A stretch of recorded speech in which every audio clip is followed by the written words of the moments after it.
Knows how to hit those turns, especially his number 3 is very maneuverable down there. Look at him kick out the back end there. I bet 9 out of 10 people who tried that would wind up flipping violently, but man, he knows how to do it. Oh, Matt did it. He did it. Unbelievable. He got low and passed 3 tough veteran drivers in the low groove, passing Joe, Tim, and Chris. How does he do it? I don't know how he does it.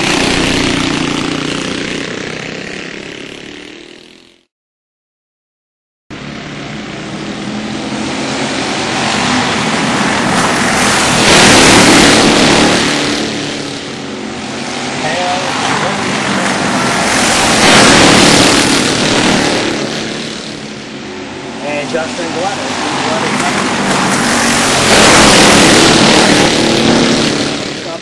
Slash race. This will count as races to get these guys caught up.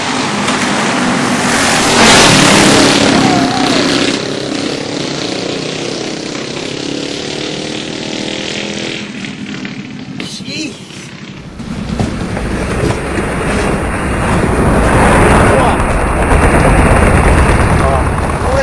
Ladies and gentlemen. That was a good one.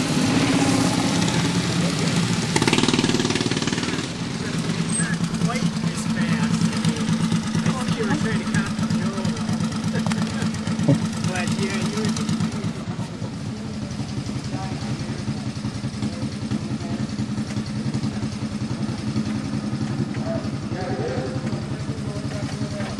Randy Platt and Galletta Sereno.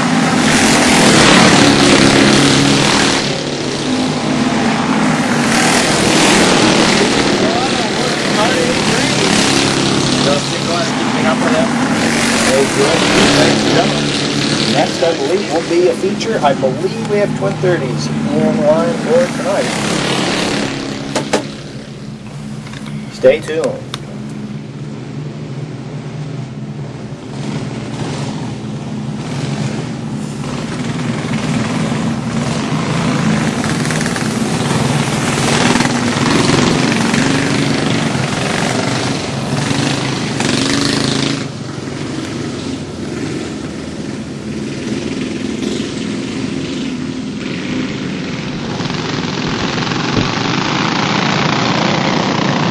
Randy Platt in the lead.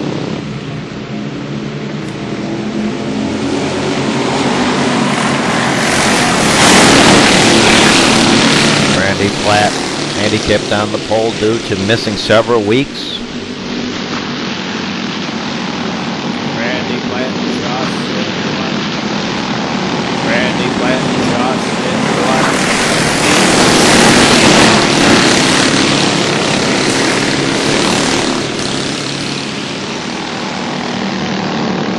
Sereno,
Justin is challenging Randy. Whoa.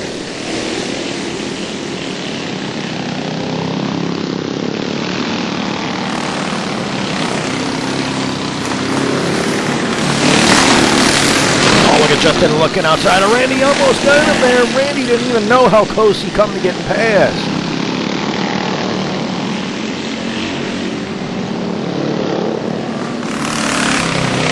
Saw Matt there in the low groove. Leader Randy Platt coming up on traffic. Number 6 of Hale Borland stays low. Randy holds off Justin. Justin Galletta all over Randy. And it's basically a two-man race at this point. One lap down. Joe Sereno now catching Hal. Our usual cameraman, Gene Galletta, not here for this race. So our back camera is stationary and mono. We usually have 2 stereo sound sources or surround. Some nice surround sound. The front tower has surround sound. Good. Right to left as the cars go by. Sounds nice. Although the YouTube video is compressed today.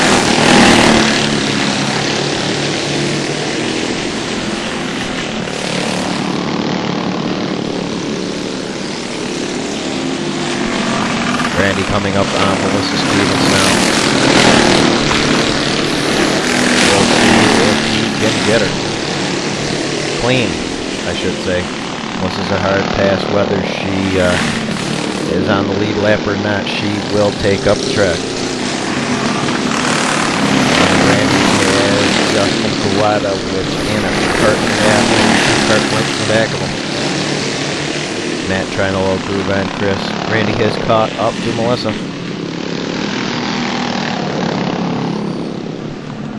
Oh, and a caution is out, which saves Randy from having to try to get by lap traffic. Restart resumes. Randy Platt's still in the lead. He's looking strong in the Galletta's greenhouse number 2. He is not in his own kart, the Murder 187. It needs a little work, and he's just going with the 2. He loves that kart. It's his favorite Galletta's team kart. Having to hold off Justin from his go.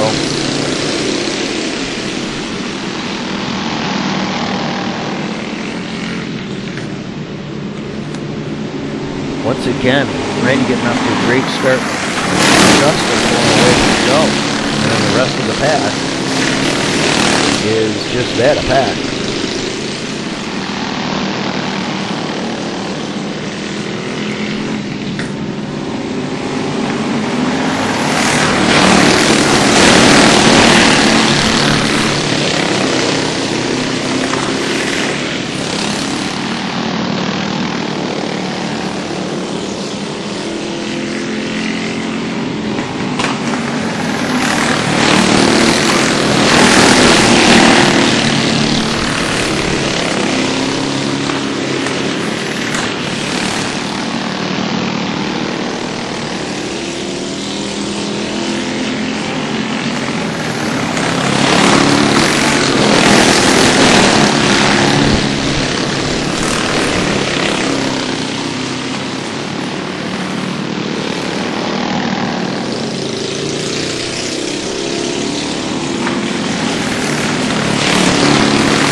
Bobandy killing Bobandy, Randy Platt.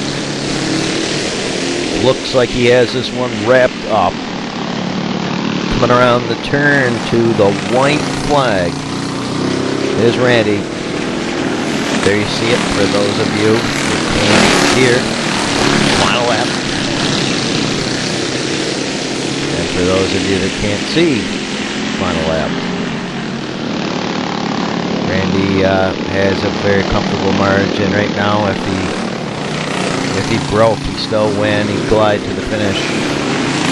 Justin Galletta, Joe Sereno.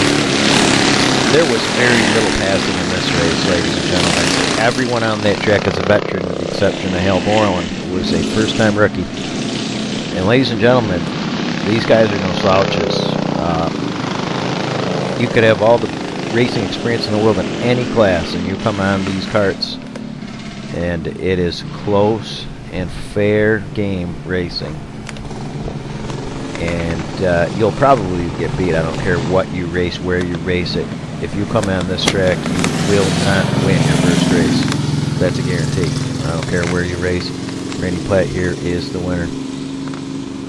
However, the karts are equal, and with our handicap system, a lot of people have been getting wins, but you got to get used to the karts and the track. Second feature, lining up in our Twin-30 night, the return of Randy. Took several weeks off when he was having personal problems. The personal problems have returned for Randy as he wins the feature and then stalls as we pull them away. Second feature is inverted from the first, except for the multi-time winners. Start out still in the back. We started that last year, went away from it, but then realized sometimes it's too easy to pick up multiple wins when we just invert it every single time and put a multi-time winner in the front. So we still handicap by wins, then invert.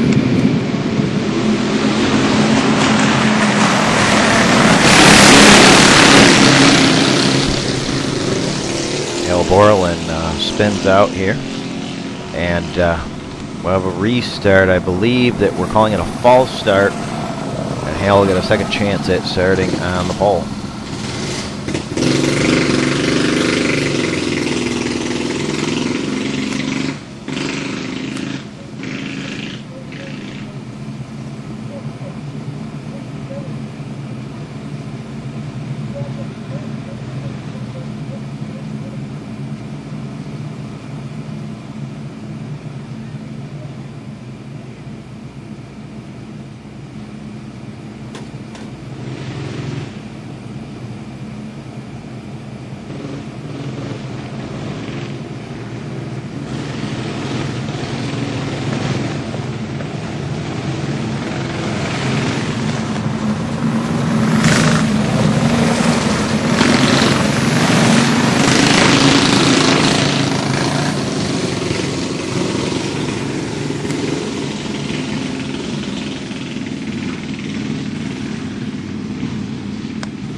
And here they go, ladies and gentlemen.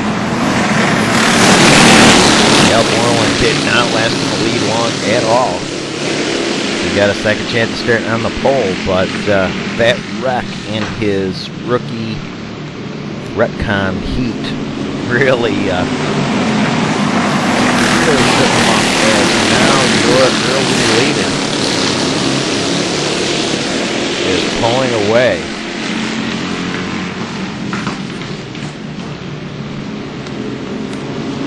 Chris Stevens in the Galletta's greenhouse, number 4. He is followed by Tim Galletta.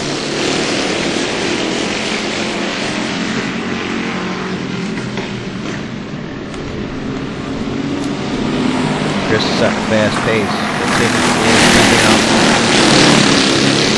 Joe was spaced out a little bit, and as I was saying, at the end of the first feature, ladies and gentlemen, I don't care where you race and what you race, you step into one of these carts, you're going to have a battle.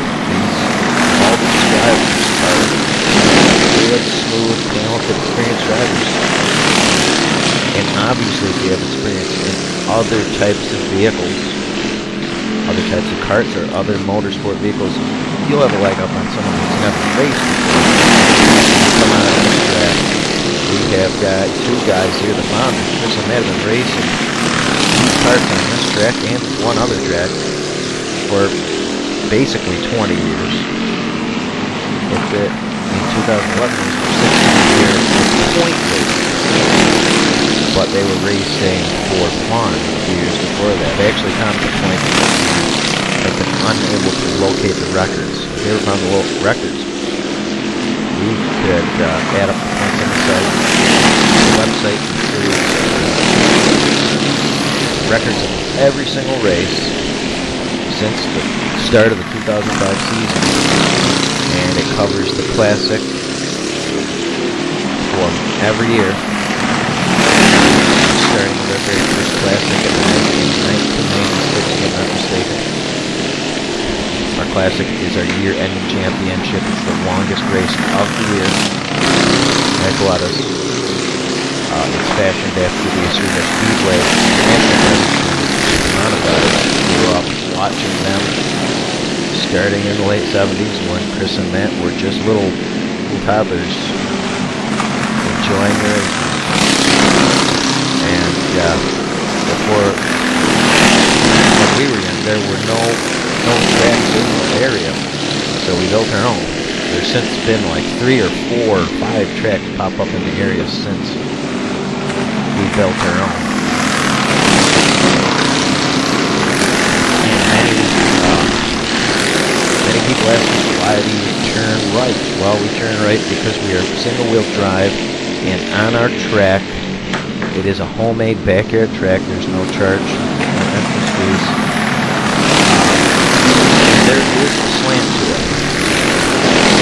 When you're coming down, when you're going up the back straight, it's a little tiny bit uphill. Here we go. I believe this is Christine's putting Hale Moreland a lap down. Well, a little squirrely down here.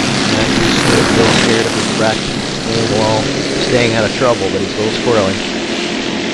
Now, as I was saying, the back straight is an upcline a little bit, and the upward climb, I should say, and the front straight is coming downward.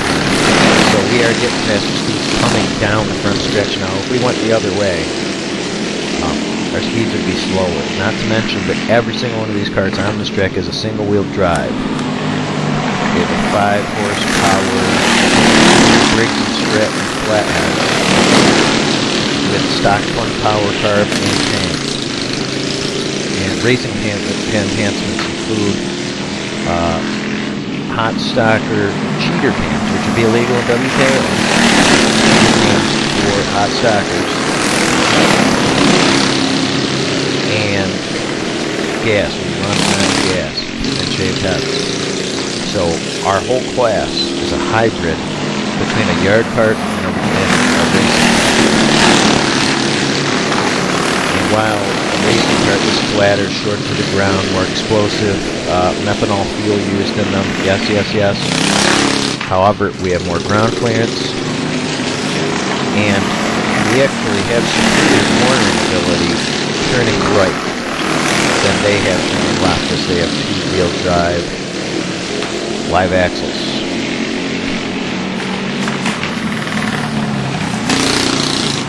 Our class is unique.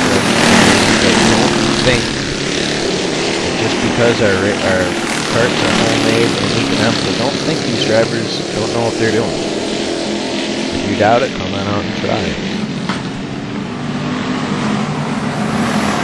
This race had been on the boring side for spectators because everyone is so close right now. There's no passing opportunities. The lap traffic is affording a couple, but not much. Caution is out, ladies and gents.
again, ladies and gentlemen. Chris Stevens, dominant force here. Dominant force, Joe Sereno with the spin. Chris pulled away, especially on that last restart. He was able to get quite a lead on second place, Tim Galletta.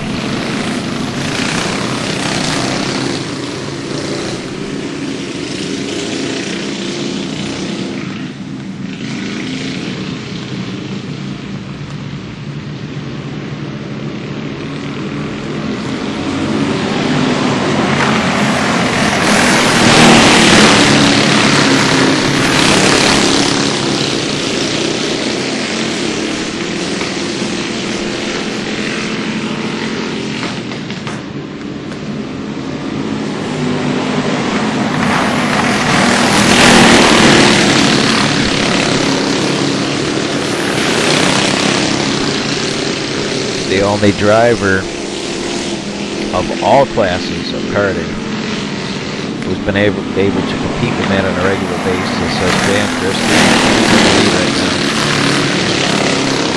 A close second would have to be Kyle Rubin, who's a dominant force in the methanol karting divisions. And as soon as we start talking for Chris, into the pits he goes. Throttle cable. A throttle cable has given way. That was his race, ladies and gentlemen, but that's why you don't stop watching until the checker flag is waved. As now this puts Tim Galletta in the lead. At Galletta's we have a rule where you can hop into a backup and lose a 5-point deduction though, so Chris hops into his number 8. This is tough. He's only looking for his, I believe, fourth win in the past 3 years. He's had a bit of a dry spell. This has been really competitive.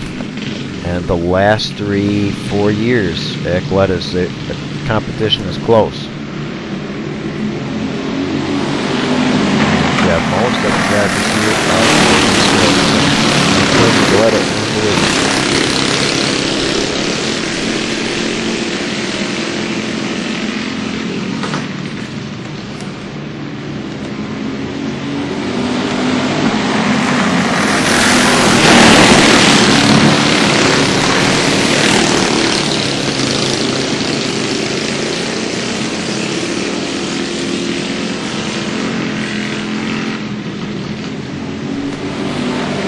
White flag for Power Tim Galletta. And his number 54, it used to be the number 86 of Dick Dan. But Timmy has won more races in it than the kart's creator, Dick Dan. He picks up another one. Tim wins his second season of 2011 and his 5th overall, and this is only his 3rd season. So Timmy is proving a lot of naysayers wrong. A lot of people say that Chris and Matt both weighing under 200 pounds get the most wins because they're like not necessarily so. We have a power scale of power and gearing for your weight, and Tim, who's over 230, gets a little more power, and he's picking up wins left and right. And as you can see, ladies and gentlemen, our racing's very close. Here are your winners: Randy Platt, Tim Galletta. Next race, stay tuned on YouTube for next race.